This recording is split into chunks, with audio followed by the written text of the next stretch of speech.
On est à 2 dimanches de terminer notre série dans Jacques. Et lorsque Jacques arrive à la fin de sa lettre, il revient sur des thématiques du début de la lettre. C'est vraiment une lettre intéressante à lire parce que des fois, tu as l'impression qu'il est décousu, mais Jacques sait où il s'en va dans ses thèmes.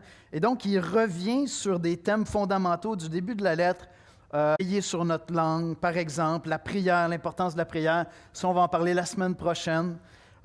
Et ce matin, j'avais à cœur de vous partager une phrase qu'un de mes premiers formateurs comme pasteur, Jacques Alexanian, nous répétait souvent. C'était un de mes... Donc, c'est un autre Jacques, celui-là, qui est allé dans la gloire de Dieu en 2023. Et M. Alexanian nous disait souvent, parce que pour moi, c'était M. Alexanian, ce n'était pas Jacques, M. Alexanian souvent nous disait, « Est-ce que tu veux être un chêne ou une citrouille? » C'est simple comme image, mais c'était puissant, c'est resté dans mon esprit. Est-ce que tu désires être un chêne ou une citrouille? Il nous répétait ça constamment avec quelques autres phrases. Où est ton Timothée? Est-ce que tu as quelqu'un en formation avec toi? Mais il nous disait, est-ce que tu veux être un chêne ou une citrouille? Parce qu'une citrouille, ça pousse très, très vite. Ça ne prend pas beaucoup de patience, n'est-ce pas? C'est même beau, c'est même excellent en potage, mais ça n'a pas la portée d'un chêne.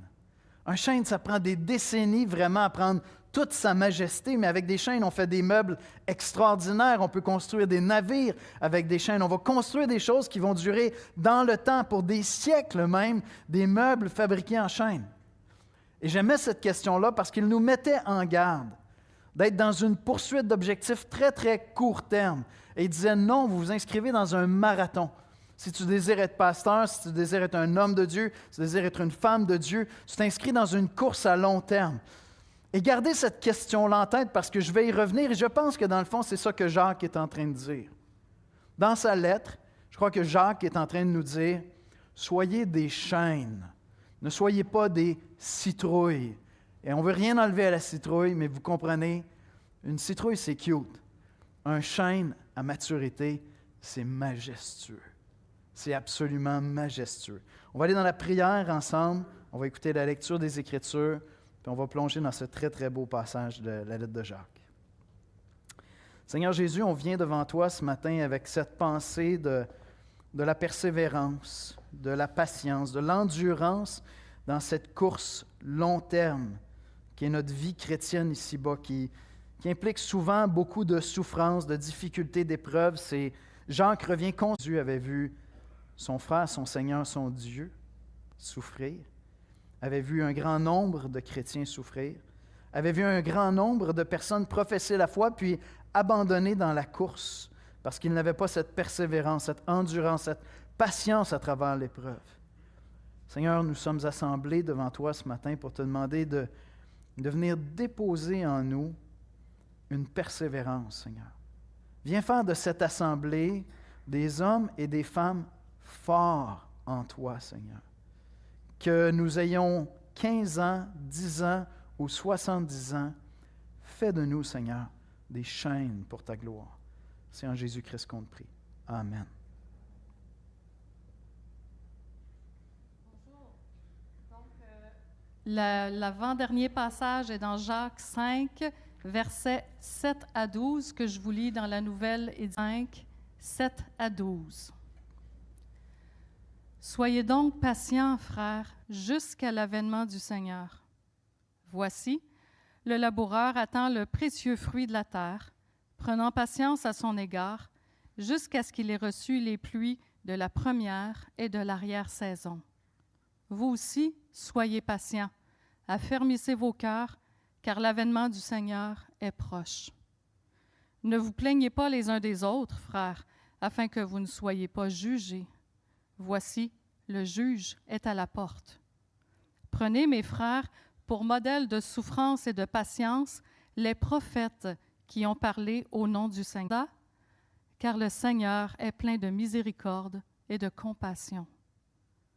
Avant toute chose, mes frères, ne jurez ni par le ciel, ni par la terre, ni par aucun autre serment, mais que votre oui soit oui et que votre non soit non, afin que vous ne tombiez pas sous le jugement.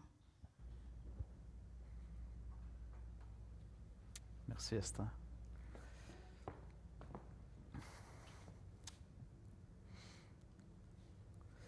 Je crois qu'une des choses qui serait intéressante de faire pour tous les parents qui ont des jeunes enfants, puis peut-être que vous l'avez déjà fait, vous savez, des fois, ce qu'on veut faire avec les enfants lorsqu'on veut leur enseigner les responsabilités, on leur achète un poisson rouge.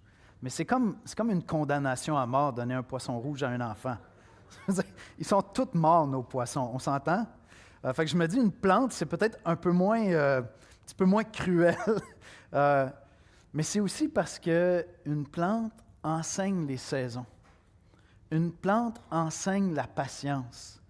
J'ai lu il y a des années, en fait, je ne retrouvais pas le titre du roman, mais un roman de John Grisham, qui n'était pas un roman policier ou quoi que ce soit, ou d'enquête, mais qui parlait vraiment de cette patience que ça prend pour celui qui a une culture de coton dans le sud des États-Unis.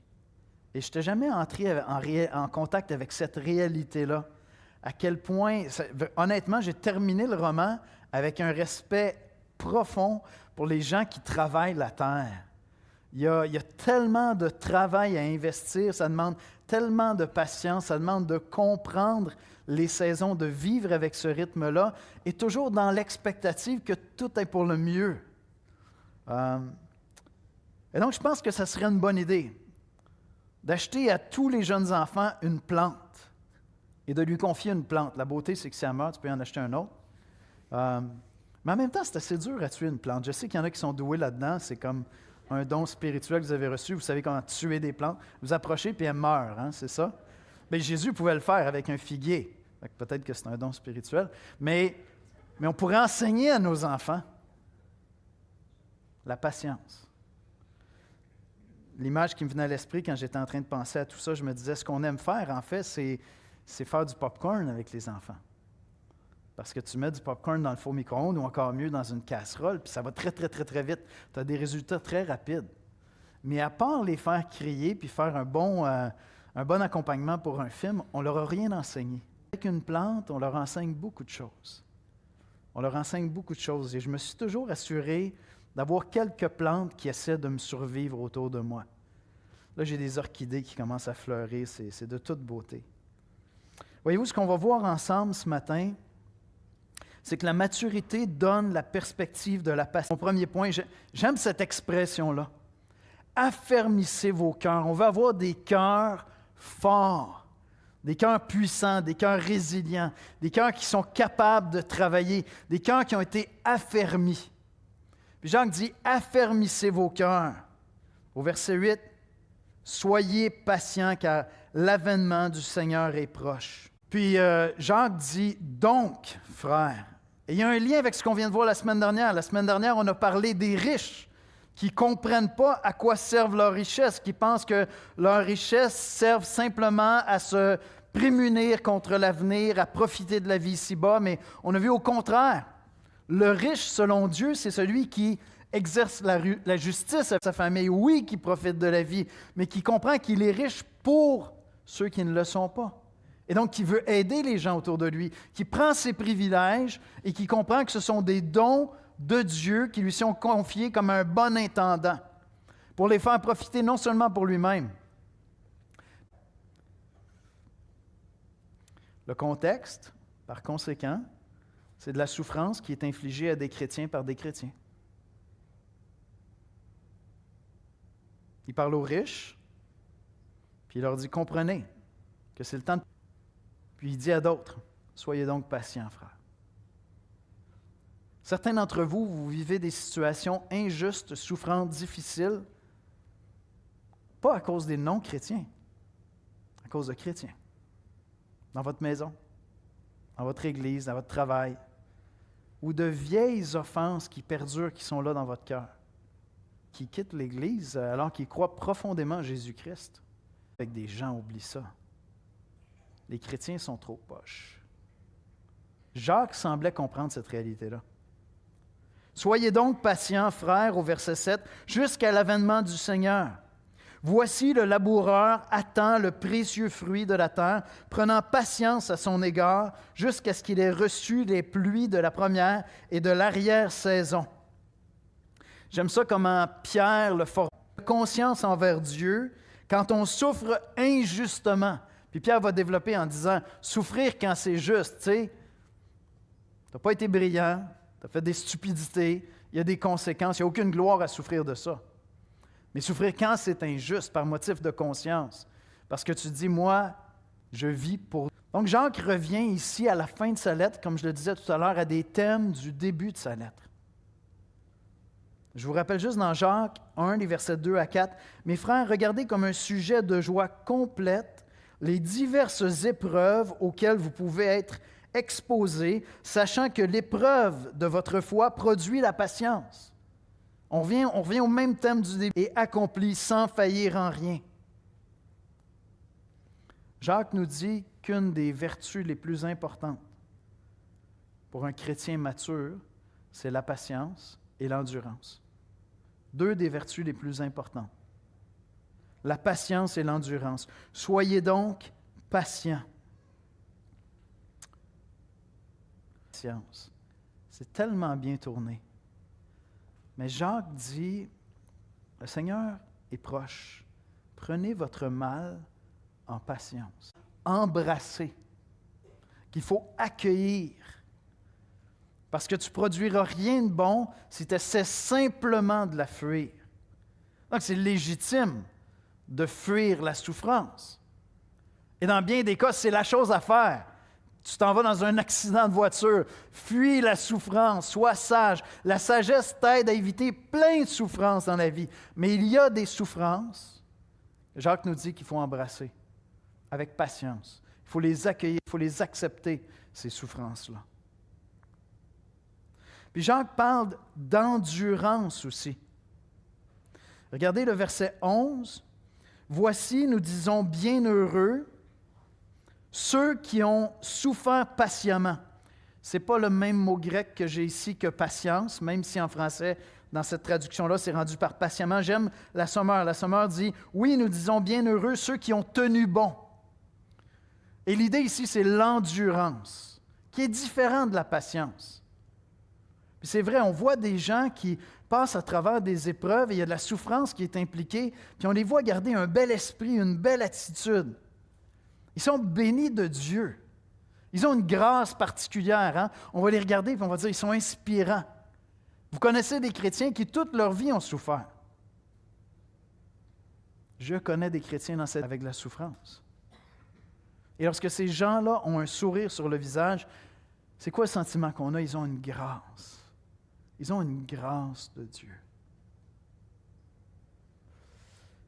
Et c'est quoi la différence entre la patience et l'endurance? Je vais le résumer comme ceci. La patience, c'est la maîtrise de soi qui me permet de ne pas réagir, mais d'agir intelligemment. C'est juste cette retenue qui fait que je me maîtrise puis je ne vais pas réagir dans une circonstance. Non, je vais prendre le temps de chercher la sagesse pour agir intelligemment. Je ne suis pas en réaction, je suis en train d'agir. Je suis patient. L'endurance, c'est différent, puis dans le grec, c'est ça les nuances qu'on voit aussi. L'endurance, c'est la capacité de souffrir patiemment parce que je connais le but que je poursuis. L'image qui vient, évidemment, c'est le sport, l'entraînement, n'importe quelle compétence que vous essayez de développer. Ça demande pas seulement de la patience, non, ça demande de l'endurance. Parce qu'il faut s'investir. Vous avez partagé que je m'étais acheté une guitare.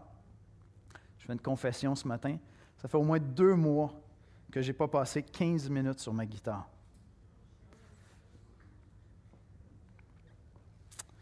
Puis là, je suis en train de réfléchir.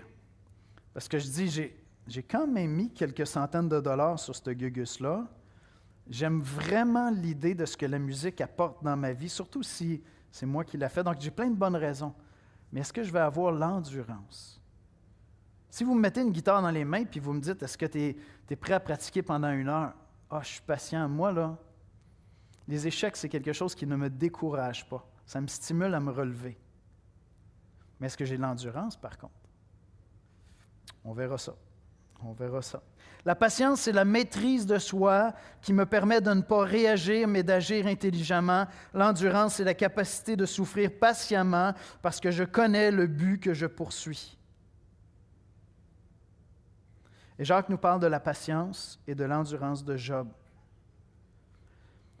Job possédait tout, Job était un homme de Dieu, Dieu a permis des épreuves horribles dans sa vie. Et il a tout perdu. Sauf son épouse, qui était comme sa pire conseillère qu'il aurait pu avoir, et meurt. Merci chérie. Et pourtant, je suis convaincu qu'aux yeux de Job, ça n'a pas été ça la véritable bénédiction qu'il a reçue.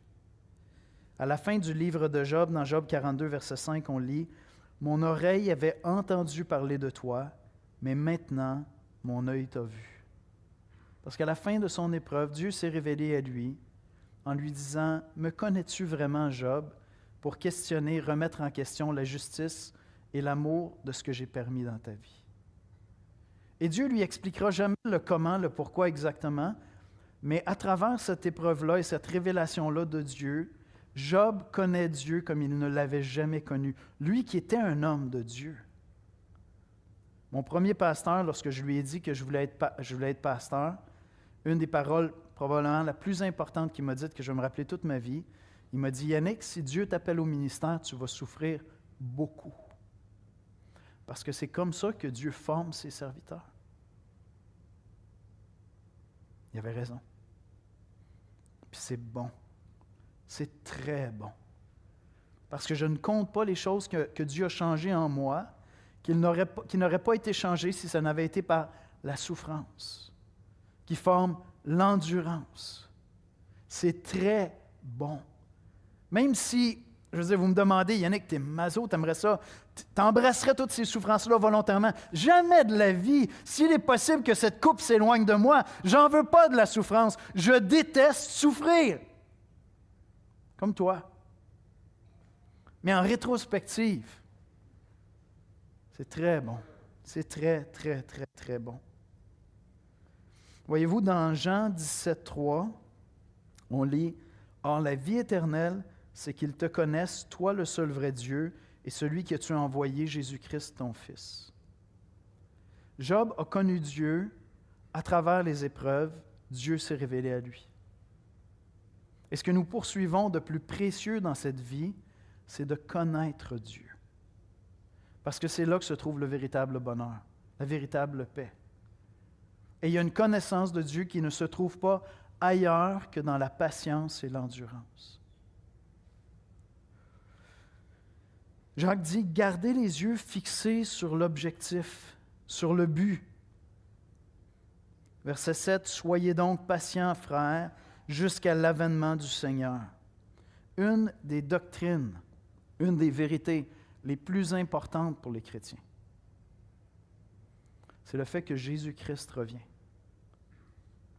Le chrétien mature ne s'investit jamais dans le court terme, dans le moyen terme ou dans le long, très long terme, dans l'éternité. Et c'est ça que Jacques est en train de nous enseigner ici. Il dit, le Seigneur revient bientôt. Bon, certains d'entre nous, on va peut-être aller le rejoindre avant qu'il vienne. Peut-être chacun d'entre nous. Mais remarquez bien ce que Jacques dit ici, parce que là, on parle de souffrance, on parle de patience, d'endurance. Regardez ce qu'il dit. Il dit jusqu'au retour de Christ, jusqu'à son avènement. Jacques n'écrit pas « Soyez patients dans la souffrance jusqu'à ce soir, jusqu'à la semaine prochaine, jusqu'à la fin de la semaine de travail, jusqu'à temps que enfin le week-end arrive, jusqu'à la fin de la session au cégep, jusqu'à ce qu'ils partent enfin de la maison. » Bon, il n'y a pas beaucoup de parents qui attendent. Non, il dit jusqu'à l'avènement du Seigneur. Jusqu'à l'avènement du Seigneur. Et l'illustration que Jacques nous donne, ce sont les prophètes. Les prophètes dans l'Ancien Testament, si tu n'es pas familier avec l'Ancien Testament, c'était des gens qui avaient, je vais le dire comme ça, une connexion spéciale avec Dieu, parce que Dieu se révélait à eux, leur donnait un message. Et donc, c'était des gens extraordinairement privilégiés, parce que vraiment Dieu leur faisait connaître des messages, il leur parlait, et à travers ça, ils découvraient la personne de Dieu, son cœur, ses désirs, ses projets. Mais avec ce privilège-là, il y avait quelque chose de souvent odieux qui venait, c'est que souvent le message était des messages de réprimande pour le peuple de Dieu. Donc, ils étaient près de Dieu mais souvent très, très loin du peuple de Dieu, parce qu'il devait se présenter devant Israël et devant même d'autres fois d'autres pays. Puis prononcer des messages qui étaient extrêmement lourds, extrêmement sévères, qui impliquaient un rejet à peu près systématique par les hommes. Donc proche de Dieu, avec un message d'amour, de repentance pour les hommes, puis rejeté par les hommes, parfois persécuté, parfois tué.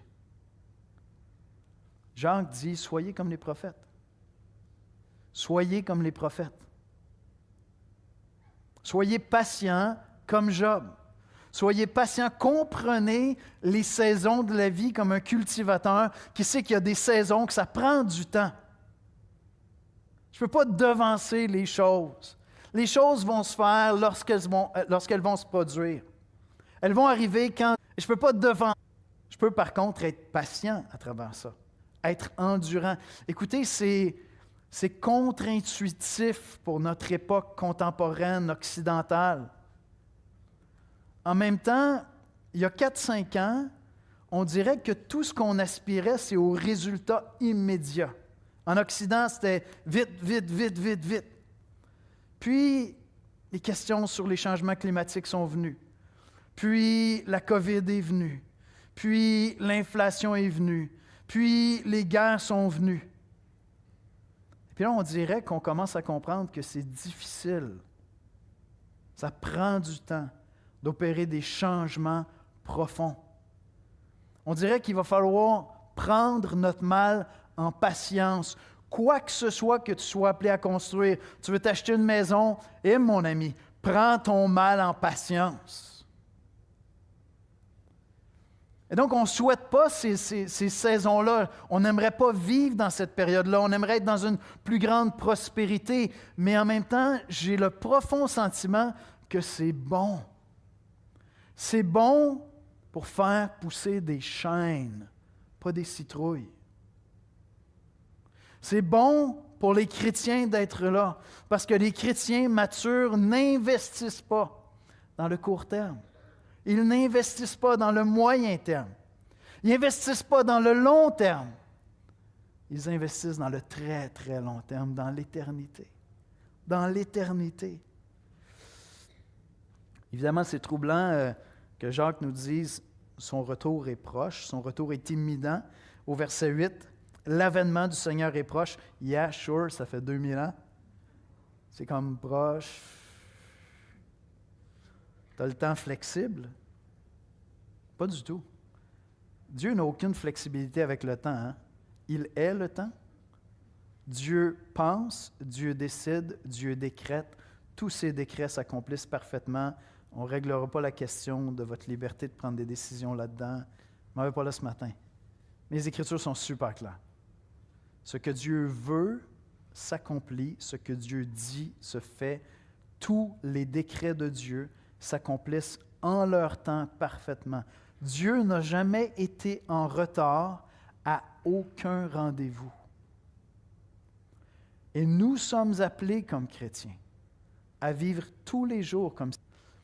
Voyez-vous, si je vous parle de l'éternité, les investissements que vous faites dans cette vie avec vos choix de vie, mettez-les en proportion de l'éternité.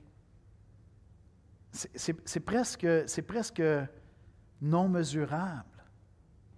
Je veux dire, ceux qui vont vivre le plus vieux ici, là, on a quelques doyens là, qui vieillissent bien ici, là, des chênes, des beaux chênes. Je ne veux pas être méchant, mais les probabilités que vous rendiez à 100 ans sont quand même assez faibles. Maintenant, mettez ça en perspective de l'éternité. Et c'est minuscule. C'est rien du tout.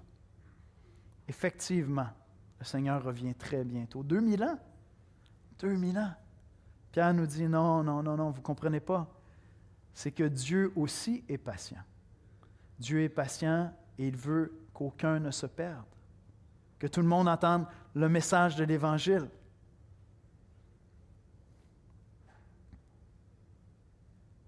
Jacques avait déjà parlé de cette perspective de l'éternité au début de sa lettre. Dans Jacques 1,12, « Heureux l'homme qui supporte patiemment la tentation, car après avoir été éprouvé, il recevra la couronne de vie que le Seigneur a promise à ceux qui l'aiment. » Donc, Jacques dit, tous les jours, on est supposé investir en perspective de l'éternité, sachant que Jésus revient bientôt. Et en fait, vous pouvez trouver plein de prédicateurs qui vont vous annoncer une espèce d'évangile de la prospérité, du ici, maintenant. Vas-y, investis dans le royaume de Dieu, ça va être payant, c'est la saison pour donner. Vous avez déjà entendu ça? Une saison pour investir, là, c'est le temps de donner. Vous allez voir, le Seigneur va remplir vos comptes de banque. C'est tellement à l'encontre de tout le message des Écritures, c'est profondément pathétique. L'Évangile de la prospérité est profondément pathétique. Dans un sens, oui, je vais être prospère si je crois en Jésus dans l'éternité. Parce que dans cette vie, ça se peut que je sois prospère en persécution, en souffrance. Ça se peut que mon âme prospère à travers les persécutions, la souffrance. J'ai découvert l'automne dernier une mission canadienne qui se consacre à une seule chose, c'est venir au secours des chrétiens persécutés dans le monde. Ils travaillent parfois avec le FBI, avec toutes sortes d'agences, pour sortir des gens dont ils savent que leur vie est immédiatement, de manière imminente, menacée, puis les sortir de là très rapidement. C'est leur lot. Et c'est le lot de millions de chrétiens dans le monde. Il n'y a aucune religion sur la terre qui est persécutée comme les chrétiens. Ce n'est pas moi qui dis ça, ce n'est pas des chrétiens qui disent ça. Ce sont des chiffres reconnus officiellement. Donc, l'Évangile de la prospérité, c'est cute si le pasteur veut que tu mettes de l'argent dans ses poches. Mais ça n'a rien de biblique. Ça n'a rien de biblique du tout. Puis Jacques va aller un petit peu plus loin, il va parler même du fait qu'on va paraître devant notre juge. Il dit au verset 9, « Ne vous plaignez pas les uns des autres, frères, afin que vous ne soyez pas jugés. Voici, le juge est à la porte. » Parce que les chrétiens aussi vont paraître devant Dieu. Et les Écritures sont claires. Si tu as placé ta foi en Jésus-Christ, tu es sauvé par la foi, tu es sauvé par la grâce. Mais ton œuvre va être jugée. Ton œuvre va être évaluée. L'apôtre Paul dit dans 1 Corinthiens 3, versets 12 à 15, « Or, si quelqu'un bâtit sur ce fondement avec de l'or, de l'argent, des pierres précieuses, du bois, du foin, du chaume, l'œuvre de chacun sera manifestée, car le jour la fera connaître, parce qu'elle se révélera dans le feu, et le feu éprouvera ce qu'est l'œuvre de chacun. Si l'œuvre bâtie par quelqu'un sur le fondement subsiste, il recevra une récompense. Si l'œuvre de quelqu'un est consumée, il la perdra, sa récompense. Pour lui, il sera sauvé, mais comme au travers du feu. » Comment est-ce que tu investis pour l'éternité? Comment est-ce que tu investis pour l'éternité? Un chrétien mature investit tout ce qu'il fait dans le très, très long terme, dans l'éternité. Et un chrétien immature va être concentré sur les souffrances du quotidien avec un seul objectif, c'est qu'il n'y ait plus de souffrance, mais que du bonheur. C'est juste qu'il va recourir à d'autres choses qu'un non-chrétien comme solution. Mais le chrétien immature est pareil comme le non-chrétien. Tout ce qu'il veut, c'est le bonheur immédiat. Ses solutions sont différentes. Le chrétien mature investit dans le très, très long terme. Sachant qu'en perspective de l'éternité, 70, 80, 90 ans, c'est rien. C'est rien. Et ceux qui sont un peu plus vieux le savent très bien que c'est rien. Tu prends un grand respire, tu fermes les yeux, tu rouvres les yeux, puis j'avais une sœur à l'église qui disait, à partir d'un certain âge, ta maison fait juste rapetisser. Tu vends ta maison, tu t'en vas dans un condo, puis ta prochaine maison est tout petite, tout petite, tout petite. Elle parlait de son cercueil. Ça passerait très vite en perspective de l'éternité. Puis elle disait ça en souriant. Elle était tellement édifiante. Voyez-vous, ce matin, dans cette assemblée, moi, parce que je connais beaucoup d'entre vous, je vois beaucoup de chaînes. Je vois plusieurs vieux chaînes, même des vieux chaînes, solides, ancrés dans la foi, qui portent un fruit qui est majestueux. C'est beau, c'est édifiant, c'est rassurant. J'ai déjà mentionné, mais l'année dernière, lorsque je suis allé à la veille du service funéraire de M. Alexanian, que je citais tout à l'heure, j'étais assis là, puis ça a été un moment vraiment fort pour moi parce que plusieurs de ces paroles, comme celles que je vous ai citées, est-ce que tu veux être un chêne ou une citrouille, me revenaient. Puis je réalisais que ces paroles-là et le témoignage jusqu'à la fin de sa vie de cet homme-là définissaient une grande partie de ce que je suis comme pasteur puis comme leader. L'avoir entendu et l'avoir vu en est venu à intégrer ma personnalité, à définir qui je suis. Et dans cette assemblée, il y a plusieurs vieux chênes. Je vous connais, certains d'entre vous depuis plus de 30 ans. C'est beau, c'est majestueux de vous voir. Persévérez jusqu'à la fin. Ne vous laissez pas à votre connaissance. Essayez de trouver dans l'Église quelques citrouilles qui auraient besoin de se transformer. Regardez dans l'Église quelques jeunes pousses de jeunes chênes qui sont là, puis qui pourraient être inspirés à pousser juste à côté de vous. Approchez-vous d'eux, allez les encourager, allez prendre un café avec eux. Allez leur partager comment vous avez traversé les difficultés dans votre couple, dans votre vie, dans votre santé, avec vos enfants, avec le travail, dans votre foi. Ces moments où les épreuves deviennent tellement grandes que tu entends l'épouse de Job te chuchoter à l'oreille, « Maudit Dieu et meurs! Mais tu es un vieux chêne, tu es encore là! » Et dans cette assemblée, il y a beaucoup de jeunes chênes. Je connais votre foi. Les anciens de l'Église connaissent votre foi. Vous êtes de jeunes chênes. Vous n'êtes pas des citrouilles. Vous avez compris l'Évangile. Vous savez que ça demande de grandir en patience, en persévérance. Vous savez qu'il va y avoir de la souffrance qui va venir avec ça, mais votre foi est là. Vous êtes ancrés sur Christ. C'est le temps d'investir dans votre foi. C'est le temps d'investir dans votre étude de la parole de Dieu. C'est le temps d'investir dans votre vie de prière. C'est le temps d'investir avec d'autres jeunes chênes. Allez prendre du temps ensemble, lire des bons livres ensemble, vous encourager, aller vers les vieux chênes de l'Église pour apprendre comment on persévère quand tu as juste le goût d'abandonner. Vous connaissez l'histoire de Cendrillon? Il y avait une citrouille dans cette histoire-là. Dans La Bonne Fée. Vous connaissez l'histoire de Cendrillon? Oui, Disney? La bonne fée, sa bonne fille transforme une citrouille en carrosse, puis elle lui dit, écoute, à telle heure, il faut que tu rentres parce que ton carrosse va redevenir une citrouille. Dieu ne lui transforme pas les citrouilles en carrosse. Il les transforme en chêne. En chêne. Est-ce que tu veux être un chêne? C'est cute, une citrouille. Mais un chêne, c'est majestueux. C'est majestueux.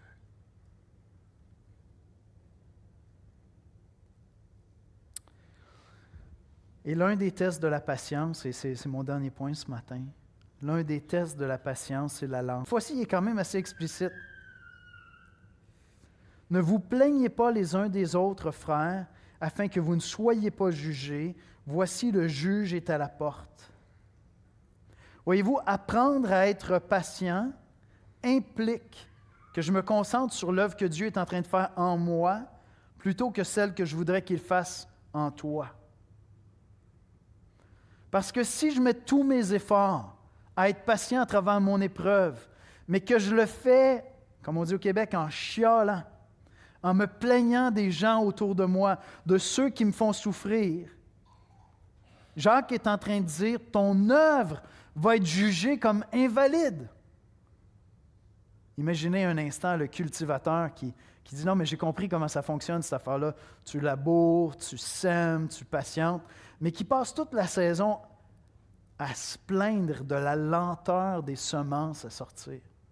Il est frustré, il est irrité, il n'en revient pas comme c'est long. Il vit dans l'anxiété perpétuelle, il critique constamment. Je veux dire, l'image vient de perdre tout son sens. Tu n'as rien compris aux saisons, mon ami. Et donc, Jacques est en train de dire, oui, il y a des gens qui te font souffrir. Il vient de le dire, il parle des riches qui sont injustes. Oui, il y a des chrétiens qui vont te faire souffrir. Et Jacques n'est pas en train de dire « ne faites rien ». Peut-être que tu pries, peut-être que tu confrontes, peut-être que tu vas avec un frère vers cette personne-là. Il y a plein de choses que tu peux faire, mais te plaindre, c'est une autre chose. Chialer, c'est une autre chose.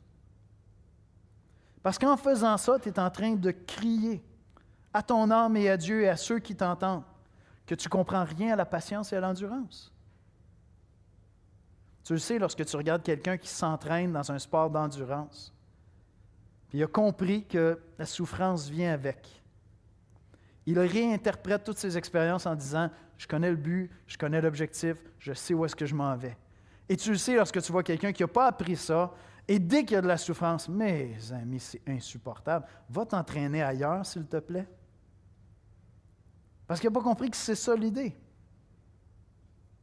Et donc, avec ta langue, est-ce que tu te plains des souffrances? Puis, encore une fois, il y a plein de nuances dans la Bible. Je veux dire, il y a des psaumes de lamentation. Je peux aller me lamenter devant Dieu et dire, « Seigneur, fais partir cette souffrance-là. Seigneur, libère-moi de ça. J'ai le droit de faire ça. » Je peux aller voir un frère, une sœur, dire, « Prie avec moi, c'est insupportable. J'ai de la difficulté à garder la bonne attitude. Mon cœur devient amer. L'amertume est en train de remplir mon âme. Je me plains de cette personne-là. » Puis Jacques dit, « Va pas là. Tu es en train de détruire ton œuvre. Tu t'efforces à te confier en Dieu, mais tu le fais en te plaignant des autres. Tu es en train toi-même d'abattre le chêne que tu essaies de faire pousser. » Puis Jacques termine cette section-là en revenant, je dirais indirectement, sur quelque chose qu'il a abordé au début de la lettre. Puis je termine avec ceci. « Avant toute chose, mes frères, au verset 12, ne jurez ni par le ciel, ni par la terre, ni par aucun autre serment, mais que votre oui soit oui et que votre non soit non, afin que vous ne tombiez pas sous le jugement. » Jacques nous dit qu'un chrétien mature, c'est quelqu'un qui n'est pas irréfléchi et inconstant dans ses voies. Il m'arrive des fois d'appeler des amis proches de moi parce que ma tête déraisonne. Mon épouse subit ça à tout moment si j'ai juste envie de me plaindre, tu sais. Puis elle sait, puis là, je vais vers elle, je vais vers un ami proche, puis je dis, fais juste m'écouter, s'il te plaît, ça ne sera pas beau, là. Ça ne sera pas beau, mais on va résoudre ça à la fin, tu sais. Et à la fin, effectivement, je me confie en Dieu. Je m'en remets à Dieu.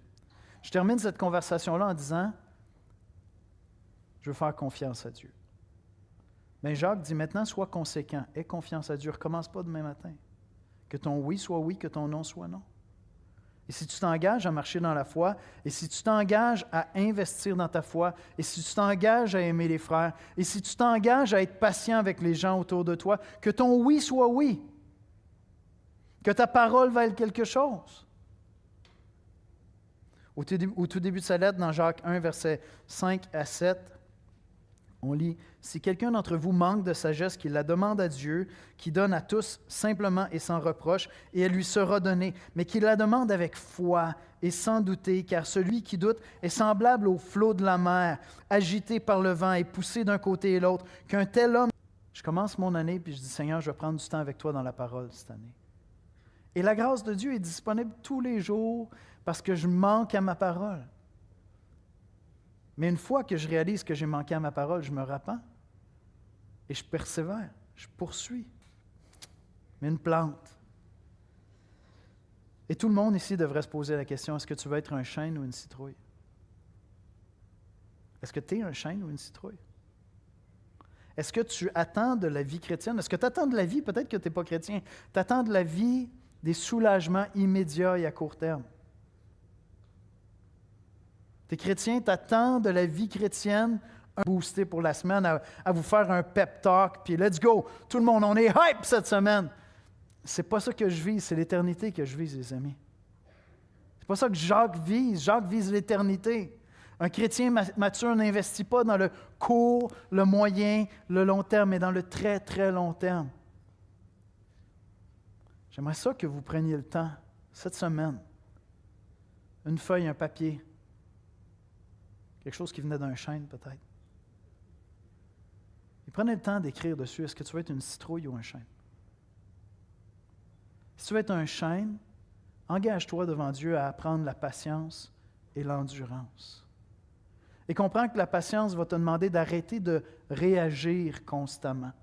Parce que les gens autour de toi te font souffrir, puis c'est dur, puis ça fait mal.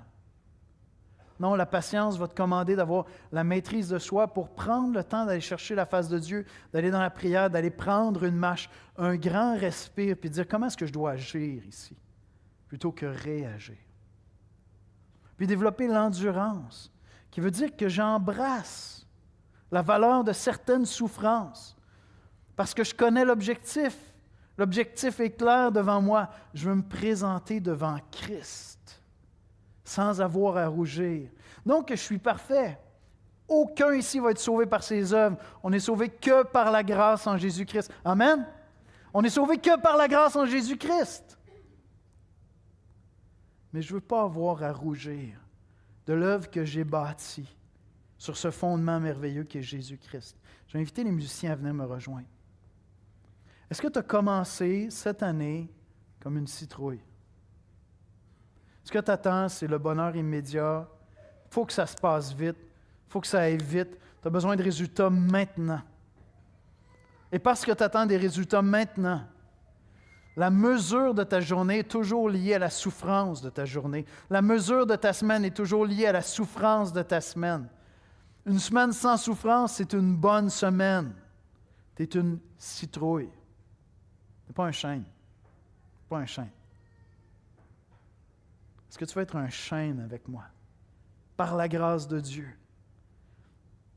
Et il y en a plein ici qui sont des jeunes chênes. Investissez maintenant pour devenir des hommes et des femmes de Dieu. Investis-toi dans la lecture et l'étude de la parole de Dieu, qui va façonner ton cœur, ton âme, ta pensée. Investis-toi dans la prière. Investis-toi avec des frères et sœurs afin de devenir un chêne. Un chêne. Une paix et une joie de savoir pourquoi on endure, pourquoi on supporte, pourquoi on passe à travers ces moments de bouleversement-là. Enseigne-nous, Seigneur, à l'espoir, à s'investir dans l'éternité. Pas dans le court terme, pas dans le moyen terme, pas dans le long terme, dans le très, très long terme, Seigneur. Afin de devenir des chênes majestueux. Seigneur, je te prie pour tous ces chênes qu'il y a dans l'Église de l'Espoir qui sont déjà tellement beaux de persévérance depuis des décennies, persévèrent dans la foi malgré toutes les épreuves, Seigneur, sont des inspirations. Garde-les jusqu'à la fin, Seigneur. Donne-leur de s'investir maintenant, de transmettre ce qu'ils ont appris, Seigneur. Je prie pour tous ces jeunes chênes. Affermis-les, Seigneur, que cette année, en 2024, leurs racines prennent encore plus de profondeur en toi, s'affermissent en toi, Seigneur, que leur feuillage prenne de l'expansion, Seigneur, qu'ils prennent du tonus en toi, avec toutes les souffrances que ça implique. Forme en nous la patience et l'endurance, Seigneur, parce que nous connaissons l'objectif. Et Seigneur, si quelque part, Seigneur, nous sommes nous-mêmes en train de détruire l'œuvre que nous bâtissons en nous plaignant les uns des autres, Seigneur, apprends-nous à remettre les frères et sœurs à toi. À toi, Seigneur, parce que nous ne voulons pas que notre œuvre soit jugée trop sévèrement, Seigneur, parce que tu es compatissant et bon, Seigneur. Et Seigneur, cette année, on veut faire ça par ta grâce, pas par nos propres forces. Je n'ai pas la force de devenir un chêne, mais j'ai la volonté de me tourner chaque jour vers toi et venir m'abandonner dans ta grâce, Seigneur, pour te connaître, parce que la vie éternelle, c'est de te connaître, toi, le seul vrai Dieu, et Jésus-Christ, ton Fils. Amen. Amen. Amen.